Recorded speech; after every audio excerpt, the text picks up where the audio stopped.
कुछ कहानियाँ ऐसी होती हैं जो सोचने पर मजबूर कर देती हैं। कुछ ऐसे क्रिमिनल की शातिर जो दिमाग है उनके अंदर क्या क्या चलता है उसको लेकर। ये केस भी एक कत्ल की कहानी थी, लेकिन ये कत्ल की कहानी कहाँ जाकर ख़त्म होती है ये शायद उस वक्त जांच करने वाले पुलिस ने भी नहीं सोचा था, फॉरेंसिक साइंस के एक्सपर्ट्स ने भी नहीं सोचा था। लेकिन जब खुलासा होता है तो फिर जो चीज़ें सामने आती हैं वो हैरान कर देती हैं। यहाँ तक कि उसके बाद इस केस स्टडी को अमेरिका में ले जाकर रखा जाता है आर्म्स डीलर के सामने, जो वहाँ की सबसे बड़ी आर्म्स के ऊपर जो रिसर्च करते हैं, डीलर नहीं, डेटा बैंक जिनके पास है, वो भी चौंक उठते हैं। ये सिर्फ इंडिया में हो सकता है। कहानी 1996 की है। कहानी जालंधर की है। एक जालंधर में बिजनेसमैन रहते थे और अच्छा खासा उनका नाम था। राजगुरु नगर इलाके में उनका घर था। राज सिंघानिया बिजनेसमैन का नाम। 1996 में एक रोज़ अचानक वो जब घर पे थे, 2-4 लोग दंदनाते हुए उनके घर के अंदर, बल्कि 4 लोग घुसते हैं। तब राज सिंघानिया और उनके परिवार के लोग साथ में थे सब, और घर में ही थे। वो आते हैं और उसके बाद हाथ में उनके पिस्टल, रिवॉल्वर वो दिखाते हैं और घर वालों से तिजोरी और बाकी चीज़ों की चाबी मांगते हैं, पैसे, गहने, सारी चीज़ें। इस दौरान में राज सिंघानिया और उनका फैमिली जो है वो थोड़ा डरता नहीं और उनसे मुकाबला करने की कोशिश करता है, लेकिन इस कोशिश में गलती हो जाती है और उनमें से एक बदमाश जो है, जिसके हाथ में रिवॉल्वर था, वो राज सिंघानिया की तरफ निशाना लगाता है और बिल्कुल करीब से एक के बाद एक 2 गोली चलाता है। गोली राज सिंघानिया के सीने में लगती है। सिंघानिया गिर जाते हैं। गोली चलाने के बाद बदमाश भी घबरा जाता है और वो सारे बदमाश घर से भाग जाते हैं, जो भी जब तक वो लूट सकते थे लूट कर। इसके बाद घर वाले पुलिस को फ़ोन करते हैं।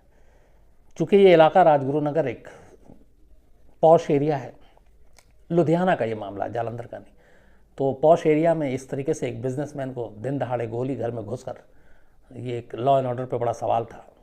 जैसे ही लुधियाना पुलिस को ये बात पता चलती है और लोकेशन पता चलता है कि इस इलाके में हुआ, पॉश एरिया में, पुलिस भागती है घर की तरफ। घायल राज सिंघानिया को उठाकर नज़दीक के अस्पताल ले जाया जाता है, लेकिन देर हो चुकी थी। डॉक्टरों ने उन्हें मृत करार दिया और कहा कि ये ब्रॉड डेड है।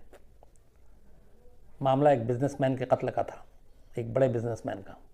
लुधियाना में बात आग की तरह फैलती है। पुलिस के आला अफसर को फ़ौरन तैनात किया जाता है कि इस केस को सॉल्व करो और जो भी उनको गिरफ्तार करो। पुलिस को ऊपर प्रेशर भी था। पुलिस अब कत्ल की जांच करती है, घर वालों से पूछताछ करती है, तमाम आसपास के लोगों को देखती है। 1996 में सीसीटीवी कैमरा और ये सारी चीज़ें नहीं थी, तो इसलिए उन चीज़ों से कुछ मदद मिलनी नहीं थी। तो पुलिसिया अंदाज में ही केस की तफ्तीश की जानी थी। काफ़ी हाथ पैर मारती है पुलिस, लेकिन कातिल लुटेरों का कोई सुराग नहीं मिलता। इस दौरान में पुलिस घर वालों से कई बार पूछताछ करती है। पोस्टमार्टम रिपोर्ट आ जाती है। रिपोर्ट में पता चलता है कि ज़्यादा खून बहने से और सीने में गोली लगी थी, इस वजह से यह कत्ल हुआ। इस पोस्टमार्टम रिपोर्ट के अलावा और बाकी कोई सुराग पुलिस के हाथ में नहीं लगता। वक्त बीतता जाता है, पुलिस के ऊपर दबाव बढ़ता जाता है, चूँकि एक बिजनेसमैन का मामला है। आखिर में फिर केस कई पुलिस के अलग अलग लोगों को दिया जाता है और कहा जाता है कि इसको भैया सॉल्व करो। तो एक टीम इस केस पे जो लगी हुई थी, जांच कर रही थी। जब उसे कोई क्लू, कोई सुराग नहीं मिला, तो उसने कहा जो हमारे पास है उसी से इस कातिल तक पहुंचने की कोशिश करते हैं। और उनके नाम, उनके पास सुराग और सबूत के नाम पे सिर्फ 2 गोलियां थीं। वो गोलियां जो राज सिंघानिया के सीने में धंसी थी और उनको निकाल के रखा गया था। तो पुलिस अब उन गोलियों के सहारे कातिल तक पहुंचने का फैसला करती है। गोलियों को फॉरेंसिक लैब चंडीगढ़ भेजा जाता है और कहा जाता है कि इन गोलियों के ज़रिए आप जिस रिवॉल्वर, पिस्टल या बंदूक से गोली चली है उसके बारे में बताएं और बाकी चीज़ें आप, ताकि कुछ कातिल के बारे में कुछ सुराग मिल सके। फॉरेंसिक लैब में ये गोलियां जाती हैं दोनों। लैब इसको जांच करती है। जब रिपोर्ट आती है तो खुद फॉरेंसिक एक्सपर्ट चौंक उठते हैं, लेकिन फिर ज़्यादा वो चौंकते भी नहीं हैं। उन्हें लगता है कि हो सकता है। वो अपनी रिपोर्ट पुलिस को देते हैं। रिपोर्ट पढ़ने के बाद एक्सपर्ट से ज़्यादा पुलिस चौंक उठती है, इसलिए कि उस रिपोर्ट में लिखा था कि ये दोनों गोलियां 2 अलग अलग रिवॉल्वर से चली हैं। पुलिस वाले जो फॉरेंसिक एक्सपर्ट्स थे जिन्होंने इसकी जांच की थी, उनसे कहते हैं कि आपको कुछ गलतफहमी हो गई है, गोली चेक करने में दोबारा कीजिए, क्योंकि ये गोली एक ही रिवॉल्वर से ही चली है, दोनों गोलियाँ। फॉरेंसिक एक्सपर्ट कहते हैं कि बिल्कुल भी नहीं, ये गोली जो है वो 2 अलग अलग रिवॉल्वर से चली है, क्योंकि गोलियां जो 1.32 बोर का है और 1.30 बोर की है। जो पुलिस अफसर थे वो पूरे केस फाइल को खंगालते हैं, पलटते हैं, चश्मदीदों के बयान को पढ़ते हैं। हर जगह पे बयान में यही लिखा हुआ है कि एक ही लुटेरे ने एक ही रिवॉल्वर से राज सिंघानिया को 2 बार गोली मारी। इस रिपोर्ट के आने के बाद पुलिस परेशान वापस भागती है राज सिंघानिया के घर पे, और उस वक्त जो मौके पे मौजूद थे, जो चश्मदीद, राज सिंघानिया की पत्नी, बच्चे, नौकर, इन सब से एक एक करके फिर पूछताछ होती है। कहा जाता है कि भैया ये बताओ कि ये गोली कितने रिवॉल्वर से चली।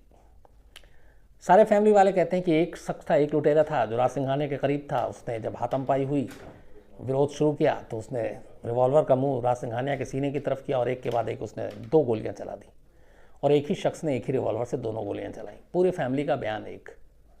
अब पुलिस के सामने अजीब परेशानी, अजीब उलझन कि ये क्या है। फॉरेंसिक जांच ये कह रही है कि गोलियां 2 रिवॉल्वर से चली हैं, घर वाले कह रहे हैं कि एक ही रिवॉल्वर से 2 गोली चली है। अब पुलिस है, तो पुलिस के मन में भी शक और वहम पैदा हो गया कि कहीं इस कत्ल में घर वाले तो नहीं शामिल हैं, और पूरा घर वाला जो है वो झूठ बोल रहा है, क्योंकि ये पॉसिबल ही नहीं है कि जो फॉरेंसिक की रिपोर्ट है वो गलत हो। क्योंकि जब पुलिस ने डॉक्टरों को, टीम को बताया, तो उन्होंने दोबारा सारा अपना कुछ देखा और उन्होंने कहा नहीं, ये 2 गोलियां जो चली हैं ये .32 और .30 बोर से चली हैं। लेकिन घर वाले कह रहे हैं कि एक ही रिवॉल्वर से गोली चली है। तो अब घर वाले भी शक के घेरे में पुलिस के। पुलिस चुपचाप अपना वक्त घर वालों पे भी लगा रही है कि शायद कोई क्लू, कोई सबूत मिल जाए कि ये मामला इंटरनल है, घर वाले इस कत्ल में जुड़े हुए हैं। कोई कामयाबी मिलती नहीं है। धीरे धीरे पूछताछ के बाद पुलिस को लगता है कि नहीं, घर वाले बेकसूर हैं, और सच में बाहर से कुछ लुटेरे आए थे और उसी लुटेरे के हाथ से ही राज सिंघानिया का कत्ल हुआ है। अब लेकिन उलझन ये थी कि घर वाले जो कह रहे हैं और जो फॉरेंसिक रिपोर्ट करी है, दोनों अलग अलग चीज़ें हैं। तो ये मसला क्या है। धीरे धीरे वक्त बीतता जा रहा था, कातिल का कोई सुराग नहीं, कोई सबूत नहीं मिल रहा है। इसी दौरान में पुलिस को एक केस होता है पंजाब के होशियारपुर ज़िले में। करीब इस मामले के 9-10 महीने के बाद पंजाब के होशियारपुर ज़िले में एक शख्स अपनी कार में जा रहा था। कुछ लुटेरे रास्ते में कार रोकते हैं, कार वाला विरोध करता है, लुटेरे बदले में गोली चला देते हैं। जो कार चला रहे थे उनकी मौत हो जाती है। होशियारपुर की जो पुलिस है वो भी इस मामले की जांच करती है। कातिल भाग चुके थे, कातिल थे नहीं।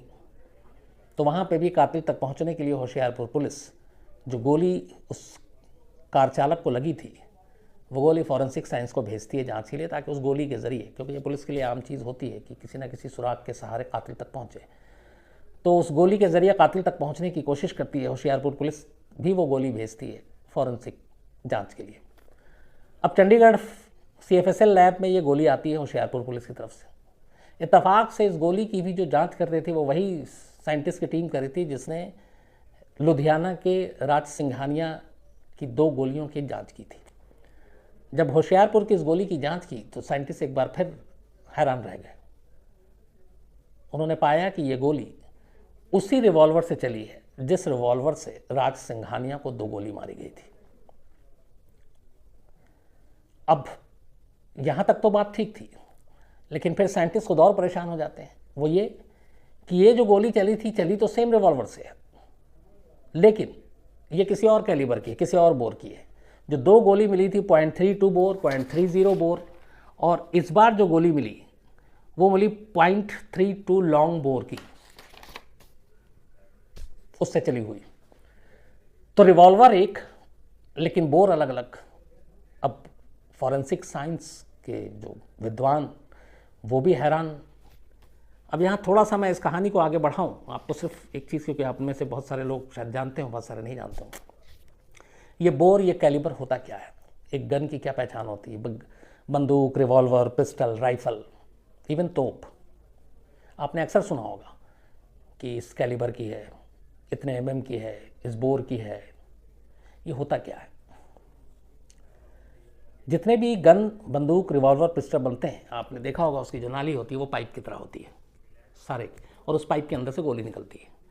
तो जो पाइप के अंदर का दायरा होता है, जो व्यास होता है, जो पाइप के अंदर का डायमीटर होता है, उसकी जो अंदर की गोलाई, चौड़ाई, जो भी, वो जो साइज़ होती है उसको बोर कहते हैं।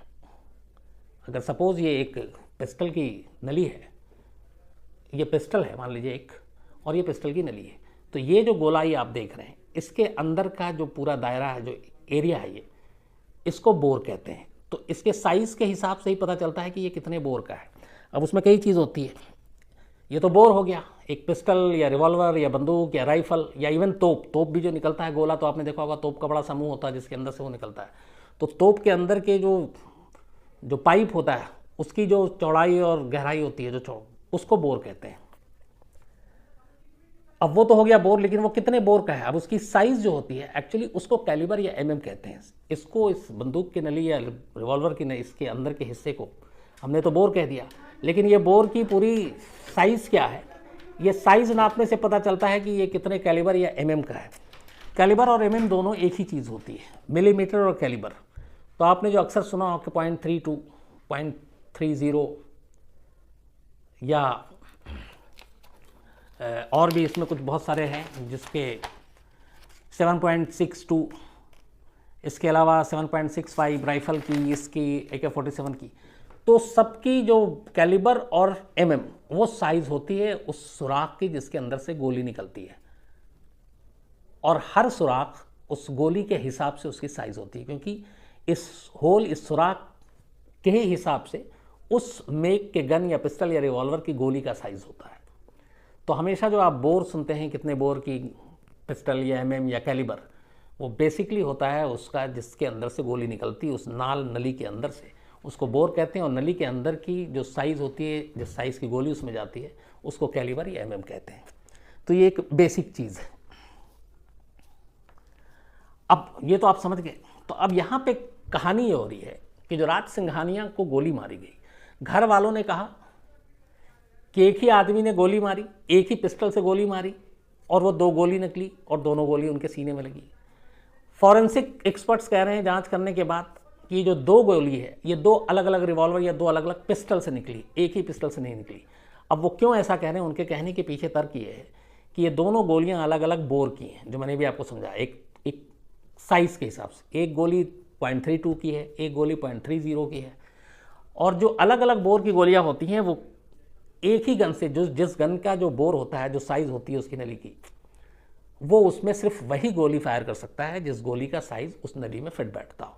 तो ऐसा नहीं है कि बंदूक कोई भी और मैं कोई भी उसमें गोली डाल दूँ। राइफल की गोली अलग होती है, बंदूक की अलग होती है, डबल बैरल की अलग होती है, रिवॉल्वर की अलग होती है, पिस्टल की अलग होती है, तोप का गोला अलग होता है।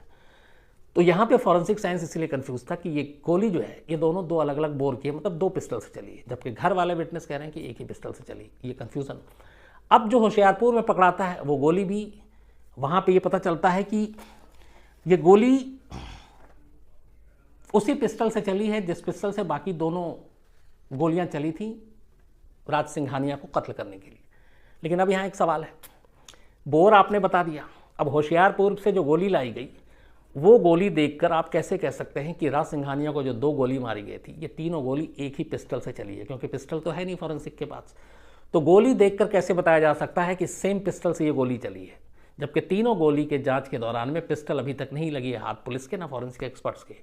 तो इसका भी एक तरीका है जिसकी वजह से ये आसानी से बताया जा सकता है कि गोली किस पिस्टल से चली है। उसको समझाने के लिए सिर्फ इतना बताता हूँ आपको कि आपको होल और नली तो ये सब कुछ बता दिया, जो साइज़, जो बोर होता है। हर बंदूक, रिवॉल्वर, पिस्टल लोहे को पिघलाकर बनाया जाता है, ये आप सब जानते हैं। तो जब वो पिघलाकर बनाया जाता है तो ऊपर का शेप तो आपके अपने हिसाब से आ जाता है, लेकिन अंदर की नली के शेप में जब वो पिघलाकर लोहा पिघल के बनता है तो उस नली के अंदर कुछ अलग अलग किस्म के निशान अपने आप बन जाते हैं। वो कुदरती नहीं होते, बनाते वक्त बन जाते हैं, वो ग्रूव्स के निशान होते हैं। तो हर नली के अंदर जब गोली जहाँ से चलती है उस नली में कोई ना कोई, हर जो एक रिवॉल्वर अगर 10 अलग अलग लोहे से बना है तो उनके 10 के अलग अलग अंदर निशान होंगे, और उस निशान के बारे में किसी को पता नहीं चलता, क्योंकि वो बनना ही बनना है। जब लोहे को पिघलाकर इस तरीके की चीज़ें बनाती हैं तो कोई ना कोई एक पॉइंट, एक छोटी सी चीज़, एक टेढ़ी, एक आड़ी, अंदर में कुछ ना कुछ एक ऐसा मार्क होगा, एक ऐसा निशान होगा जो उस पर परमानेंट होगा। तो क्या होता है कि जब उस हथियार से आप गोली फायर करते हैं तो उस नली के अंदर ये जो ग्रूव्स के निशान हैं वो निशान अपना थोड़ा सा उस बुलेट पे, उस गोली पे भी छोड़ देता है। तो जब फायर होता है तो उस नली के अंदर का वो मार्क उस गोली के ऊपर आ जाता है, क्योंकि उसका क्या कहते हैं उसको, उस गोली की तीव्रता इतनी होती है, वो इतनी तेज़ी से निकलता है वो नाल से। तो जितने भी हथियार हैं उनमें ये ग्रूव्स जो होंगे वो अलग अलग तरह के होंगे। सारे जो भी गन है उसके ग्रूव्स ये ज़रूरी, अगर मेरे पास एक पिस्टल और आपके पास एक है तो मेरे अंदर के जो पिस्टल के अंदर के जो निशान है ग्रूव्स के, वो आपके पिस्टल में वैसे बिल्कुल नहीं होंगे लेकिन वो डिफरेंट होंगे। तो इसीलिए अंदरूनी हिस्से में जो ग्रूव्स बनता है अपने आप, वो जब भी फायर होता है तो वो फायर अपने आप उस गोली पे, उस बुलेट पे निशान छोड़ देता है। और इसीलिए एक तरह का ये, जैसे हर इंसान के उंगलियों के जो या इसके निशान होते हैं, हमारे हाथों की लकीरें, ये सब हर इंसान के अलग हैं, किसी का भी मैच नहीं करता है।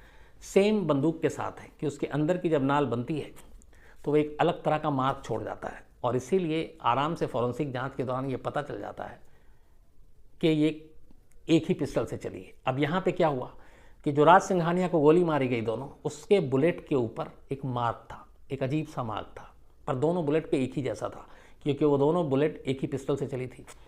और उस पिस्टल के नाल के अंदर ग्रूव्स का निशान वैसे ही था जो भी एक मार्क था, तो वो मार्क उस बुलेट पे आ गया। जब होशियारपुर वाली गोली आई फॉरेंसिक एक्सपर्ट्स के पास, तो उस बुलेट को जब चेक किया तो सेम मार्क उस बुलेट पे भी था जो राज सिंघानिया को दोनों बुलेट से मारा गया था, उसके ऊपर था। इसलिए फॉरेंसिक एक्सपर्ट ने ये मान लिया कि ये तीनों गोली एक ही रिवॉल्वर से चली है। तो अब यहाँ पे पुलिस के लिए बड़ी उलझन, पर एक चीज़ क्लियर हो गया कि ये कोई एक ही गैंग है जो होशियारपुर वाले मामले में भी था और यहाँ पे भी था, और ये कोई लुटेरा गैंग है। लेकिन वो है कौन, ये उस तक कैसे पहुँचा जाए, ये बड़ा मुश्किल काम था। अब पुलिस ने जब इस बारे में फॉरेंसिक एक्सपर्ट से बात की तो उन्होंने कहा कि एक बार और कंफर्म करने के लिए कि तीनों गोलियां एक ही पिस्टल से चली हैं, चूँकि अभी तक वो सिर्फ बुलेट जो है उसकी जांच की थी, जो राज सिंघानिया के सीने से मिली दोनों और एक होशियारपुर के कार के मालिक से। उन्होंने कहा कि अगर इस बुलेट का खोखा, जो कि जहाँ पे फायर करते हैं गिर जाता है, वो मिल जाए तो और थोड़ा सा इसमें ऑथेंटिसिटी आ जाएगी। होशियारपुर पुलिस और लुधियाना पुलिस दोनों फॉरेंसिक लैब को ये खोखा भी भेजती है, उस खोखे की भी जाँच होती है, और उस खोखे के जांच के बाद ये 100% तय हो जाता है कि ये तीनों ही गोलियां एक ही रिवॉल्वर से चली हैं। अब पुलिस के लिए मुश्किल ये था कि ढूंढें कैसे, क्योंकि एक वक्त में उस गैंग की मौजूदगी लुधियाना में भी, एक वक्त में होशियारपुर में भी। वक्त खिंचता गया। 1996 का ये मर्डर केस था, 1999 आ गया, 3 साल बीत गए। 25 मई 1999 को अब ये मामला ऊना पहुंच जाता है, पंजाब से निकलकर पहले लुधियाना, फिर होशियारपुर और अब हिमाचल प्रदेश के ऊना शहर में। 25 मई 1999 को एक ऊना शहर में स्कूल टीचर थी सुषमा। ये स्कूल के बाद अपने घर लौट रही थी। जब घर लौट रही थी तो ऊना में जिस जगह से लौट रही थी वहाँ पे एक चंक ऐसा है जो थोड़ा सा सन्नाटा था। तो वहाँ पे एक गाड़ी आकर रुकती है, उसमें से 2-3 लड़के उतरते हैं, सुषमा को रोकते हैं, उनको रॉब करने की कोशिश करते हैं, लूटने की किसी तरीके से, और रिवॉल्वर भी दिखाते हैं। सुषमा उनसे बचकर वहाँ से भाग जाती है। वो भाग के पास के मार्केट में पहुँचती है, पर सुषमा बहादुर थी, वो आसपास में देखती बहुत सारे लोग हैं, उन सबको बताती कि ऐसे ऐसे वहाँ पे थोड़ी दूर पे मुझे कुछ लोगों ने रिवॉल्वर दिखाकर लूटने की मेरे चेन और ये कोशिश की। लोग अच्छे थे, उन्होंने कहा कि चलो हम लोग देखते हैं कहाँ है। उधर बदमाशों को ये लगा कि वो बच के भाग गई है, वो दूसरे किसी शिकार की तलाश में वहीं गाड़ी लगाकर बेफिक्र खड़े हुए थे। इतने में लोग आए, उन लोगों के बीच में सुषमा थी। सुषमा को उन्होंने देखा नहीं, उन्होंने कहा कि ये आम लोग हैं। भीड़ वहाँ पहुँचकर उन चारों को चारों तरफ से घेर लेती है। अचानक सुषमा आती है, वो कहती है हाँ यही है। तब तक उसमें से 2 भाग जाता है, एक भीड़ के हाथ लग जाता है, पिटाई होती है। उसके बाद उसको पुलिस के हवाले किया जाता है। जब पुलिस के हवाले किया जाता है उससे पूछताछ होती है। जब उसकी अच्छी खासी खातिर होती है फिर वो मुंह खोलना शुरू कर देता है, और जब मुंह खोलना शुरू करता है तो एक के बाद एक लूट के किस्से बताते जाता है। और उसी लूट के किस्सों में वो होशियारपुर और जालंधर के उस राज सिंघानिया का भी नाम ले लेता है और कहता है कि हमारे ही गैंग ने किया। हमारे गैंग में अलग अलग लोग हैं जो अलग अलग शहरों में ऑपरेट करते हैं। फ़ौरन ऊना पुलिस, हिमाचल की जो पुलिस है, पंजाब पुलिस को खबर करती है। इसके बाद इस शख्स को लुधियाना में लाया जाता है, क्योंकि राज सिंघानिया का मर्डर केस चल रहा था। उससे पूछताछ होती है। उसके पूछताछ के आधार पर उसके गैंग के एक-एक करके बाकी सदस्यों को पकड़ा जाता है, और उनको पकड़ने के बाद आखिरकार उस गैंग का एक ऐसा मेंबर पकड़ाता है जिसके पास से वो रिवॉल्वर बरामद होती है, जिस रिवॉल्वर से राज सिंघानिया और जिस रिवॉल्वर से आपके होशियारपुर के उस कार के मालिक को गोली मारी गई थी। जब रिवॉल्वर पुलिस के हाथ लगती है तो पुलिस रिवॉल्वर देखकर चौंक उठती है। उसकी वजह ये थी कि ऐसी रिवॉल्वर या इस तरह का रिवॉल्वर पुलिस ने इससे पहले कभी देखा ही नहीं था। फ़ौरन रिवॉल्वर को पुलिस उसी फॉरेंसिक साइंस लैब में चंडीगढ़ में भेजती है और कहती है कि आप इसको चेक कीजिए। और वो जो 3 गोलियां थीं, राज सिंघानिया के सीने से बरामद 2 गोली और एक होशियारपुर के कार ड्राइवर की, उन तीनों गोलियों को और इस रिवॉल्वर को मैच किया कि क्या इसी से चली थी। फॉरेंसिक की टीम शूटिंग रेंज में उस रिवॉल्वर को लेके पहुंचती है। उसके बाद वो उसको ट्रायल करती है, जांच करती है। ये साबित हो जाता है कि तीनों गोलियां इसी रिवॉल्वर से चली थी। लेकिन जो असली चीज़ थी, जिसको देख के खुद फॉरेंसिक एक्सपर्ट्स का दिमाग घूम गया, पंजाब पुलिस का दिमाग घूम गया, वो ये था कि ये रिवॉल्वर शायद दुनिया का इकलौता ऐसा रिवॉल्वर था जो एक साथ 5 अलग अलग बोर की गोलियां चला सकता था। इसको ख़ास तौर पर बनवाया गया था। इस रिवॉल्वर में 5 चैम्बर थे। फिल्मों में कई आपने देखा होगा, वो शोले में भी था, चक्री घुमा कर कि अब इसमें कितनी गोली, आदमी है ना, आदमी 3 गोली 6, फिर गब्बर सिंह एक एक करके 3 गोली हवा में फायर करता है, तो उसको चैम्बर कहते हैं, जिसके अंदर गोली रखते हैं। तो इसमें लेकिन इस रिवॉल्वर के अंदर 5 चैम्बर थे सिर्फ, मतलब 5 ही गोलियां इसमें आ सकती थी। कमाल ये था कि इस चैम्बर का जो पहला चैम्बर था इस रिवॉल्वर का, उसका बोर था 7.62 बोर की गोली, यानी AK-47 की गोली। इसमें AK-47 की गोली डाल के आप चला सकते थे। दूसरे चैम्बर में था 0.30 बोर की गोली। तीसरे चैम्बर में आता था 0.32 बोर की गोली। इसके अलावा 0.32 लॉन्ग बोर की गोली। तो 0.30, 0.32, 0.32 लॉन्ग बोर, देन 7.65 बोर की गोली पिस्टल की थी।